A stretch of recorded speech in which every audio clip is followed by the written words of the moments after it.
So, Cara Hunter is a worldwide bestseller. Thank you. How many books have you sold? Oh, it's something over 1 million, probably nearer 2 now, around the world, yeah. 25 territories? Yeah. Gosh. And the next one is due in? Next summer, July, so, yeah. Is it written? It's written, in fact, it's just finished writing. It's just gone off to my editor, and I'm now going into the process of talking to my advisors and getting them to actually read it all through and check that I haven't made any mistakes, but we can talk about research later. Oh. So that's and what's it called? But it's undergone a title change. The title it's now got, which is the most important thing rather than the one it did have, is Hope to Die. How did that come about? Well, it was originally called Come to Harm, and then when I actually started writing, it's quite an interesting process actually. This is the first time this has happened. Normally, I have my titles very clearly in my mind before I start, and as people almost certainly worked out, they're all 3 monosyllables each of them, and they all have at least one other meaning than the one that's most obvious. So in the dark is the most obvious example, in the dark literally, but in the dark metaphorically. So they all have at least 2 meanings. And having written what was then Come to Harm, it turned out to me to be a more sort of impactful title, Hope to Die, but also a much better reflection of the themes in the book, a lot of which is about lying and asking people to believe you. So that's why it ended up with Hope to Die. Who changed the title? I did. Not your editor? No. So how does let's start at the end and work backwards. How does the editorial process work? Well, usually, obviously, the book's after the first one, because the first one's different because you're writing on spec. So once you've actually got a contract, the way it works with me is that I try to come up with an idea, which is always the hardest part, and actually writing them. While that's a sort of marathon element of it, anyone who's written a book will know what I'm talking about. So 100,000 words don't write themselves.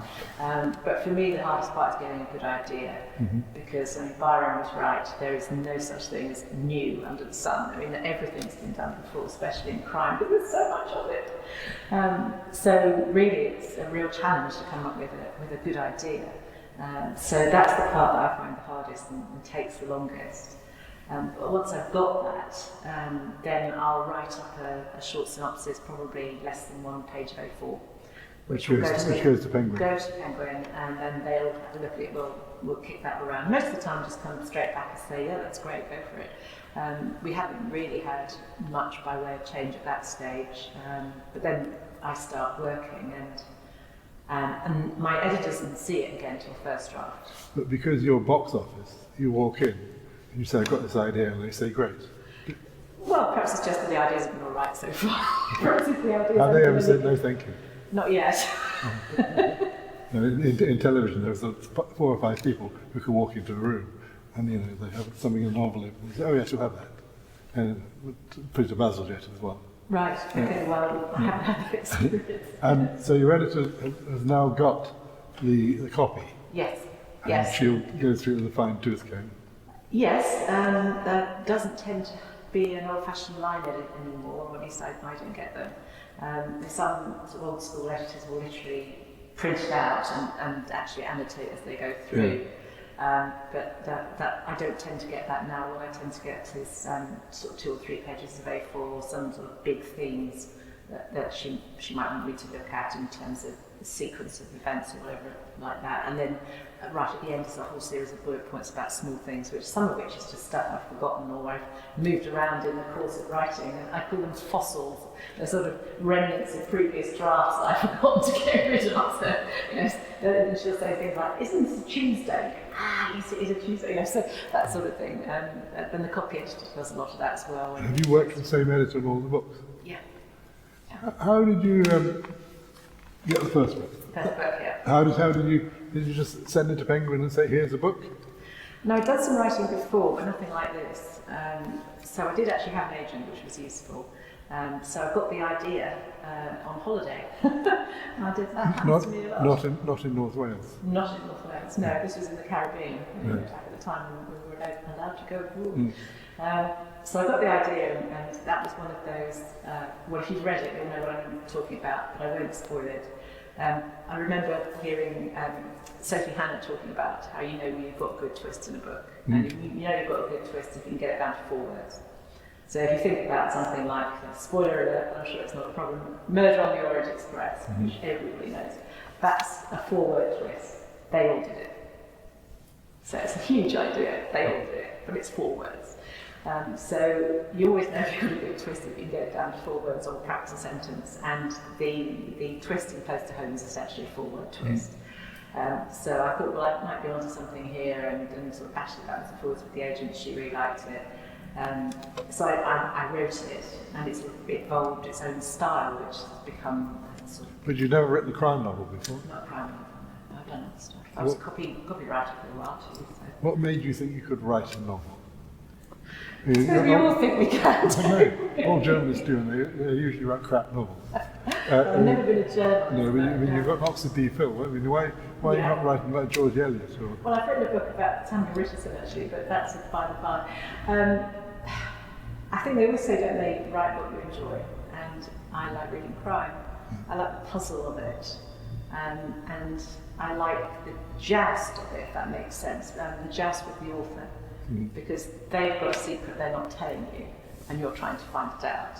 So it's like you watch any crime drama on TV, it's the same idea. Can you get to the answer before the end of the show or the end of the book? And so that element of it I like, and that was what I tried to reproduce myself. So I love to try to get a final twist in a book where the reader's reaction is going to be, oh my God, immediately followed within 30 seconds by, but of course. Yes. That's what I want. So it's got to come as a surprise that they'll enjoy, but they won't feel cheated.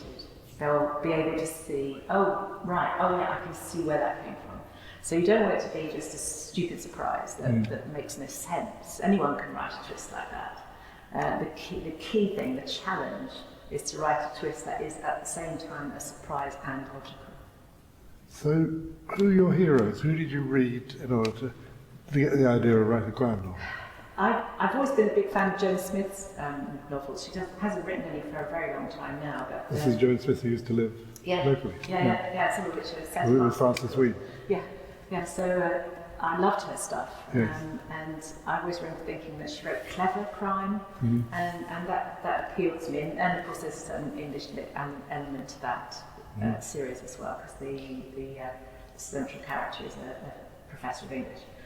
So I loved those. And she was very lucky because many years later I was able to meet Joan, which was great. I had a fangirl moment, meeting Joan and telling her that she was one of my inspirations. I love Agatha Christie. I mean, who doesn't? I mean, she's a one-woman sort of tutorial in how to write crime, and certainly how to keep your perpetrator in plain sight throughout, and still be a surprise at the end. So she's very good. And the M word? Had you Morse? Have you rubbed up on 30 Morses? I've read some of them. I haven't read all of them. I will sneakily confess I prefer them on TV than on the page. I think they are brilliant TV, and they still hold up now, and that's a long time ago. 35 years this journey. Yeah, it's a long time to wait. Why is that, do you think? Why are they better visually than they are on the page? Actually, no, something about, I think it's a lot actually about John Thor as the character, and I know that after the TV started, and obviously Conrad X was still writing, the written wars became more like John Thor as time went on. I mean, the early novels is not quite like that. And I think it just really captured everyone's imaginations, and I think that's a powerful element of it. Did you ever meet Dexter? No. Or Thor? None of the Morse characters. But why Morse is Oxford, Oxford is Morse? Why did Dexter? Dexter's a man who worked on the ring road and lived in Summertown. Well, I live here too. What is it about Morse and Oxford that it captures it so well? I think he did a beautiful job on a certain type of Oxford, a certain view of Oxford. I always say that watching them is very nostalgic because it reminds me of what it was like when I was a student in the 80s, and so not that long different. Where? I was at Lincoln. Right.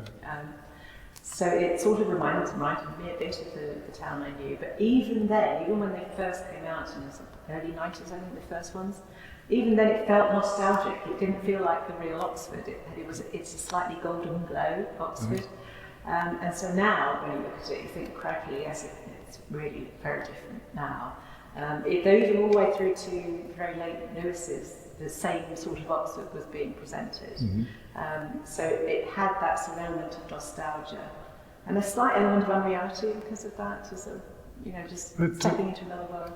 But Dexter said he didn't go into a police station till novel 5. Yes, exactly, yes. Yeah? So what did he know? Well, he just knew how to spin a yarn, didn't he? He span a great yarn. I mean, the inaccuracies in police procedure are quite endearing, really. I mean, I don't think, as far as I know, policemen have never gone around solving crimes in twos. I mean, they do it in America, but they don't do it here. They never have. So it was a way of having the dynamic, the Holmes and Watson type dynamic, and literally giving John Thor someone to say things to about his thought processes, which is what a sidekick is always for in plot terms. We've got 2 policemen in my book talking about Morse the Copper, the former chief constable, who's got a similar background because he went to Winchester, did classics at Oxford. So he said that the police resented him with that background. So when he was a detective inspector, he'd say, "Here's Morse and Lewis coming along." Well, that was inevitable, I think, wasn't it? with his background, yes. And St Aldous, they have a sign upstairs saying Inspector Morse's office, apparently, if they opened up buses. Oh, do they? How sweet.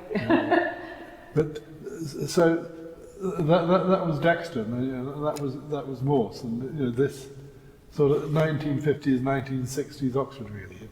Was it accurate, do you think? Do you think he understood that college Oxford, if you want to call it that town?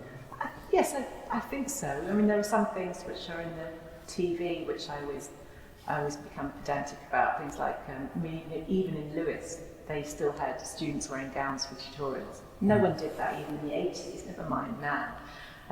So that's not really what, that's a sort of Brighton revisited sort of Oxford, which had long gone by the time I went there, never mind by the time the Morses were being done. So, but I think that's a TV thing, really, rather more than... Why did it travel?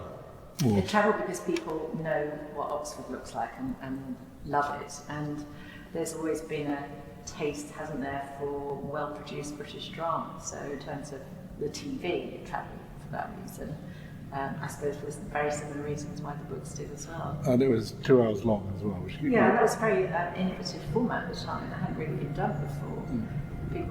People were tuned to TV that was, one episode a week, weren't they, and waiting for the next one. They made TV into an event by having a 2-hour thing that sort of cleared the schedule for the night. So, they broke a lot of new ground, I think. I mean, Kenny McBain came and met Dexter in the Dewdrop Inn and said, we'd like to do a drama about your books. And he said, should I take you around Oxford? He said, no, we've already done it. And we've already chosen all the locations. So have you watched all three iterations of Morse? I've watched I've watched Morse, Lewis and Endeavour, yeah. Has it got better, got worse? Well, Endeavour's very different. They're trying to do something different. It's historical drama, really. I don't think the character of Endeavour is in any way related to the character portrayed by John Thor. I mean, it's someone completely different as far as Sean Evans claims never to have seen. Well, you sort of can tell. In my mind, you can. I don't think you can't draw any sort of trajectory between the sort of Sean Evans character now and how John Thor was and what turned him, because he's not the same guy. But in a way that doesn't matter. I mean, it holds its own as a piece of drama. That's fine, it The works. last three, which have just been on, some I've of only seen one of those so far. right, I won't ruin it for you. They're a bit fantastic in the worst sense of the word. They were not quite believable. Well, I think some of them have been a bit like that. There was one with the tiger, wasn't there? And some wag in the paper said it's a bit strange that John Thorne never turned to Kevin Whately and said, "Oh, I did a case once where I nearly got eaten by a tiger." These things are so memorable and so as you say, sort of fantastical. Why wouldn't he have sort of mentioned any of these? I know there's a tiger in there. But when you wrote your first book, you deliberately didn't set it in Oxford. You didn't. I didn't call it Oxford. Didn't call it Oxford. What did you call Cowley? Called Cowley Cow Park? I called Oxford Kingstead, as in Charles I being here and having his HQ here in the Civil War. So King and Stead meaning place, so the King's Place. And I was having some fun with my old Anglo-Saxon. I called Cowley Carstow because Stowe is a place of assembly. So it was just a giggle, car, place of assembly, anyway, it made me laugh. So, but it was very funny because I didn't disguise it very well. Clearly, I'm not very good at lying. Because I took it in and showed it to my first meeting with my now editor, Penguin, and the first thing she said was, "Well, this is Oxford, isn't it?" Yeah. She actually went to Oxford Brook, so I suppose that's one reason. But anyway, I think it was pretty recognisable. And I said, "Oh God, I'm so sorry." So she said, "No, it's fine. Tell it back to Oxford immediately." Was your reason for not saying Oxford because you were afraid of the Morse comparison? I thought people had been Oxforded out by then, and that was before Endeavour. Yeah. Or at least about time Endeavour was sort of coming up. So I just thought, no, I can't keep doing this. But no, she said, and she was absolutely right, no, turn it back into Oxford. Your Oxford is so different, but you will have that sort of halo effect. Wasn't her phrase, but that's what she meant, of Morse. And it has been a boon, it's been a great blessing because the overseas sales for my books, obviously, are helped by the fact that people know what Oxford looks like and they're used to the way you don't mind being called a new Inspector Morse? I think it's a wonderful compliment. But your Oxford is very, very different. Yes, it is. Yes. How? It's darker, it's edgier, it's more real. I also make a big effort, it doesn't always happen, but a very big effort not to concentrate on the university because that's what Morse does so well, dons and jealousies and people who stab each other. But in this book, there's a college in that book. There is in this one, I was going to come on to that one. I try very hard not to. I try to focus on the communities that ring around the centre. So whether it's around here, because the first one's really set within shouting distance of here, or down the Cowley Road, or wherever. So the bits around Oxford that people won't know so well, so as it were standing in the middle and then looking around rather than focusing on the middle. But some stories made sense to have a university connection. So yes, the latest one, which is about an allegation of a professor sexually assaulting a student, only the difference is that the professor is a female and the student is a man. But that would be crazy not to set it in university. I mean, because the power element of any sexual assault case is all about power and all about sex. So having it set on a university campus, or in this case, this university, made a lot of sense in terms of exploring the themes I wanted to explore. But I deliberately didn't set it right in the centre with anything that's got an ivy-clad quad. It's effectively St Hugh's, it's not St Hugh's, but it is St Hugh's. And close to home is based in Jericho? Or? A bit further north, more sort of up near waterways and around that sort of area, where you've got a lot of quite new houses and at the same time quite a lot of old houses as well, so it's cheap by jam. So Professor Lockdown lives, of course. The Imperial College. Yeah. Oh, I see. Are you going to read a little bit from close to home? I can read. I thought I'd read. You wanted me to do two, so what I've got is I'm going to read a very short bit right at the beginning, where it all starts. So these are the first words. First bit is the first one. So to find ourselves a prologue. I do like prologues. Prologue junkie. Here we go. It's getting dark, and the little girl is cold. It had been such a nice day. The lights and the costumes and the fireworks like a shower of stars. It was magical, just like a fairy tale. But now everything's been ruined, everything's gone wrong. She looks up through the trees and the branches seem to be closing in over her head.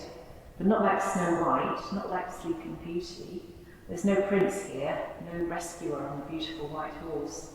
Only a dark sky and monsters in the shadows.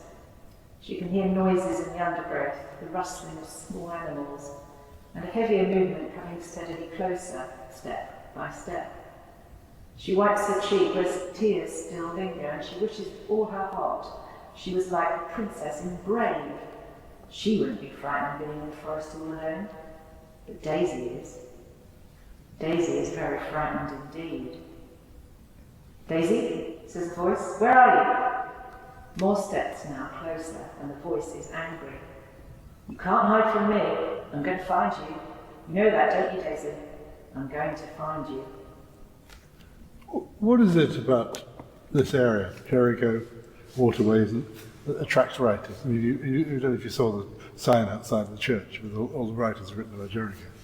I know, it's such a fascinating place, isn't it? Because it's very unusual. It's not the sort of environment that you find elsewhere. The built environment is very unusual, is what I mean. This type of community that's got a very strong sense of self, a very clear sort of visual identity as well. You can see where it starts and where it ends, because it's very distinctive. So I think there's that, definitely. And again, like I said, lots of different communities in this city, some of which are quite unexpected, if that makes sense. People have a vision of Oxford which is all about the centre and the colleges, and then some of the bits that are around the town will sometimes surprise them, which is what I'm trying to do in the books. It's by going into some of those areas. Yes, we're going to charge Philip Paul royalty. So how do you research a community? You don't just get on a bus and... Well, some of it's just by living here. You sort of know. And just listening, and you did get on the bus and you did listen, and just sort of pick things up. One of my nicest compliments I got when Close to Home came out, and there's a school in it with the kids in the school, and a little girl I just mentioned just then, just at that school, and I got a message on Twitter and someone had said, "You have just got to have a kid at Phil and Jim's because you've just got it so right." And I went back to her and said, "Well, I don't have a kid at all, actually." And it wasn't actually Phil and Jim's, it was sort of an amalgamation of how many schools we've got around here. But it was quite a nice feeling because it made me realise that I had actually tapped into something in the portrayal of that community. And it's not unique to here. I mean, there are some of the same sorts of tensions, conflicts, issues in other places as well. So do you walk around? Yeah. And do you pick up significant people to talk to? No, I don't tend to do that. They might think I'm a bit weird if I did that. Strange crime writer, funny horrible people, I guess. Go and drink in the pubs, go and drink in the... Yeah, you just pick things up. It's osmosis, really. I mean, if you're a writer, you just, you see stories in the local paper or whatever, and just pick things up. It's not a conscious process quite in that way. But all these micro communities you drop into. What's your next one? Have you got another one? Well, not quite. The next book, Hope to Die, hasn't got quite that sort of anchor in Oxford in the same way as the others have. It's actually looking at a cold case which has resurrected itself in Oxford. I'm just trying to keep away from spoilers here. So it's looking at it again has been triggered by something that's happened in Oxford, but actually the original case took place somewhere else.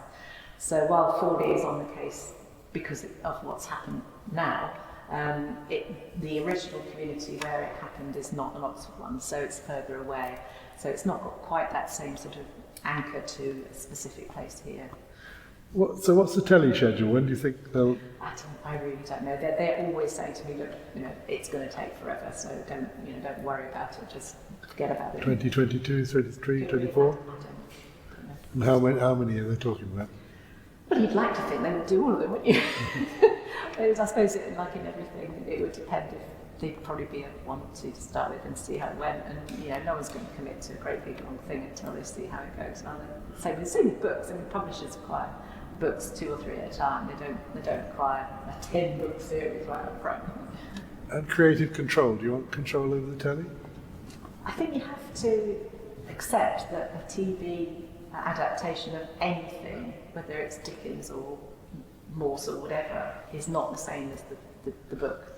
Can't be. It absolutely can't be. So on that basis, you can't afford to expect it to be, and therefore that in itself involves a sort of loosening of the sort of control element. So do you want script approval of the scripts? Or? I don't know how it's going to work. I mean, we've got a really good scriptwriter on board, and she's, and all the conversations I've had with her, she really understands what I'm trying to do with the books. And I think you've got to let professionals do their job. And I'm not a professional. I've never written anything for the screen, so you've got to actually sort of trust people that they know how this stuff works. And will you have a little part like Dexter did? I'm definitely going to do that. Are you?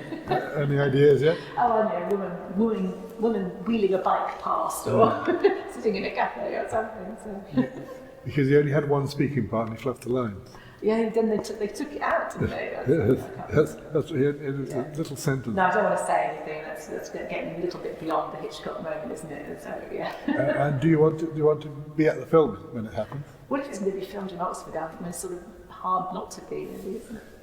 Where else would they film it? Well, exactly. So I think I might notice. Yes, because most the exteriors are filmed in Oxford and the interiors are filmed in Grey Street. Yeah, and there's loads of it's filmed in Ealing. Because overtime hates. And also you look at some of these streets and you think, well, that's not in Oxford. We go to the bookbinders, you'll see the outside in Jericho, and inside is a totally different place. Yes, yeah, well, anyone who lives here can do that thing about, well, that college is 3 miles from that college. They just walked out of one and into I'm going to ask people, I want to ask you a question. What would you like to see on your epitaph? Oh, God, never been asked that If you've been buried in St Sepulchre. Oh, crikey. I've never even thought about She twisted a good tale? Yeah. Well, someone actually called me rather nice, another writer friend, and gave a quote for one of the front covers and said, the queen of the twist. So, yeah, that would do. Yeah. Reminds me of Jeffrey Archer's movie. Right, questions? Ladies and gents. Go on, Gary. Okay. Professor Gary Brandon from Oxford Brookes. Yeah, go on. But, I mean, I was interested, what you said was dead interesting, and I appreciated you coming and saying that. But I just wondered, you were saying that in some sense in your writing, the bits of Oxford have the centre taken out, and so it doesn't really function as if there's the university there. And I'm just wondering, how is that possible, do you think? It's just that, teaching in East Oxford, at Oxford Brookes, there's a sense in which it's not Oxford University. So there's a negative there, a presence of the university. And here I get reminded in Jericho of the university quite a lot. So you think you can take the university out and have, but then you also said something like everyone knows Oxford, and so the university would be there. It's definitely there. It's just so it's referred to in passing, and a couple of I've had a couple of books where characters are academics, but it's just been done so well already that I didn't want it to be another series about crime at Oxford colleges. So, like in the recent one about the sexual harassment case, that made sense to be in the university, and it's very present therefore. But I just didn't want to. But there's a sense in which Oxford has got a cultural hierarchy, as England does, and so I wonder if that's there at all, that sense of. Yes, I think so. I think one of the things I find interesting is to examine sort of overlaps between the communities that I was talking about. Some of those are geographical, some of those are demographical, some of those are social, some of those are financial. Yeah. So the university has a number of those overlapping sort of Venn diagram things. So the student population, which is transient, the academic population, which is some of whom are transient, some of whom are permanent, and people who've lived here a very long time, people who work in Cowley or the car plant, lots of different communities, and it's where you get the overlaps that you get the interest, I think, and that's why this town is back to one of the answers to your question, why this town is particularly fertile for this, is it's a relatively small place geographically, sort of left to right and top to bottom. It's not all that big, but you've got a lot of very different people and a lot of bright people, like in a university town, and quite therefore sort of tensions are inevitable in some ways. So I think that's why it produces a lot of interesting stories, because you can see how the minute you're overlapping all those communities, you're going to get tensions, you're going to get conflict, you're going to get issues arising. So I just didn't want the only part of the story to be about the university, because I think it's quite rare part. Has Oxford invited you back? Oh, well, I'm still quite involved in my old college, so yeah. Do you go back and teach students or talk to students? Not about crime, no. I did do some lecturing when I was doing my doctorate, but that's a long time ago. Right. And you haven't offered you an honorary degree? No, I'm an honorary fellow of my college, that's as far as it's got. Other questions, please? Oh, yes, Raya. Who's your favourite novelist outside of crime fiction? Oh, I have quite a few. I mean, I'm because of my sort of history and having done English, I'm a big fan of the Dickens and Austins of this world. So those would be if it's not crime, it would be classics, I think. I don't read a huge amount of modern fiction that's not crime, partly because I'm always being sent crime books to read by the publishers, so if I've got reading time, that tends to be part of the job. But yes, and I do love, I've loved Tolkien since I was a child, and he introduced me to language really, and one of the reasons I just wanted to come to this university was because of him, so yes, that's where I started really. What was your PhD on? The DPhil? Richardson. Other questions? No more? Susan? Susan, my wife reads you. Oh, thank you. Any questions, Susan? Sorry? Any questions? Don't have to write it. Somebody, I consulted a novelist on this, and this is the question. This is worrying. Well, they came up with this question. What's your favourite snack when you're writing? Chocolate raisins. Right. Well, you did ask. Why not? Advice to wannabe writers, wannabe bestsellers? And like I said before, read. Everyone will say that. But I think patience, perseverance are two other really important things. And accept the knockbacks when you get them? Yeah, but just keep writing. Writing's a craft. It's not a matter of genius, it's a matter of hard work. So you've just got to learn your trade like anything else. And you only do that by doing it. And that means doing it and not really liking what you've just done. But I often say to people, if you're trying to write a novel and you start it and you get stuck, don't put it down, finish it. Because even though that's going to take you time, there are skills involved in finishing a novel which you'll never learn unless you actually finish one, even if you don't think it's actually going to work. The analogy is with a jumbo jet. The skills you need to get it up there and keep it up there are not the same as what you need to land it, and you'll never learn how to land it unless you teach yourself by doing it. So. I know somebody who's written 140,000 words. He's not showed it to anybody. Well, he has to show it someone eventually. It's not ready, he says. But it's going to need cutting probably as well. Yeah, 140,000. Yeah. I know, people get like that, don't you? You get very possessive of your baby, yes, and it's a bit like that. And I think that's another thing I would say to a wannabe writer, that get used to showing it to people, because you're going to have to eventually, and you've got to grow a thick skin, because however successful you are, there will be people who don't like what you do, and there will be people who say, I think you should have done it a different way. And even your own editor, the editorial processes can be a bit, you think, oh, why are they saying that? I don't want to change that. You're always going to get into those positions where you'd rather leave it as it is, but you've got to listen to other people because that's what they're there for.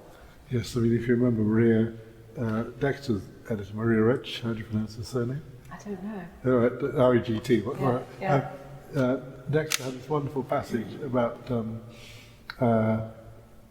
where's the John Foyle's thing? In Lyme Regis. Lyme Regis. And she said it was beautifully written, and she just turned around to him and said, It doesn't fit. And he looked and argued, and he said, "You're right." Yeah. Well, we all have moments like that, and it's right, yeah. There's that old phrase that gets attributed to hundreds of different people, but kill your darlings. Yeah. A bit of writing you're particularly pleased with is almost certainly something you probably ought to take out. And when you were copywriting, did you always know you were going to be a novelist? No. Did you couldn't see the light at the end of the tunnel? I suppose it gave me time because I had full-time jobs before that, so when I was copywriting I was freelance and gave me the time to think about it and time to try it. I do think time's the key as well. I mean, I don't know how people do it who've got full-time jobs and people who've got families as well. I mean, where do you find the time to write? But people do. You're going to read some of your new book? I can do. Yes, please. This is a prologue again, so this is right at the very beginning. Again, it's quite short. So, hope to die. It's a perfect night for it. No cloud and barely any moonlight. Though cold comes with clear skies. They said on the radio it could hit freezing tonight. But he's done this before, and he's come prepared. The backpack is digging into one shoulder, and he hoists it a little higher and starts off again. His stride is sure, despite the dark. He knows where he's going. He did the full recce a couple of days ago. All the same, it's slow, hard going at night, especially with all this kit. But he made allowances for that, and in any case, this game is all about patience. The right time, the right place, the right conditions, and, of course, the deepest dark. The path is winding up through the woods now, and he feels the earth give like a mattress beneath his feet. Generations of leaf litter compressed to sponge. There are owls calling to each other, invisible in the thickets above his head, and small animals moving about in the undergrowth, and louder than any of them, the thud of his own heart. When he breaks through the tree line at last, he stops on the ridge and inhales deeply on the cold, damp air, peppered with wood smoke from the house in the valley below. There's nowhere else for miles. The only sign of habitation is a scattering of lights in distant hills, mirroring the constellations. It's completely silent now out in the open, not a wisp of wind, just the earth breathing.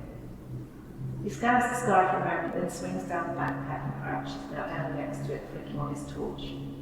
He pulls out his map and night sight, and his excitement mounting, starts to snap them together.